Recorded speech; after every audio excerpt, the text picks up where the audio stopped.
Hi అండి, అందరికీ నమస్తే. సన్నజాజులు, ఇవి విరజాజులు.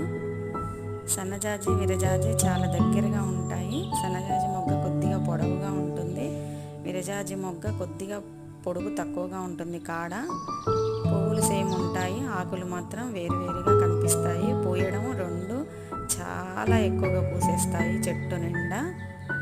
వాటికి ప్రూన్ చేయడం తప్ప ఇంకేం అవసరం లేదు. ఇది గిన్నె మాలతి.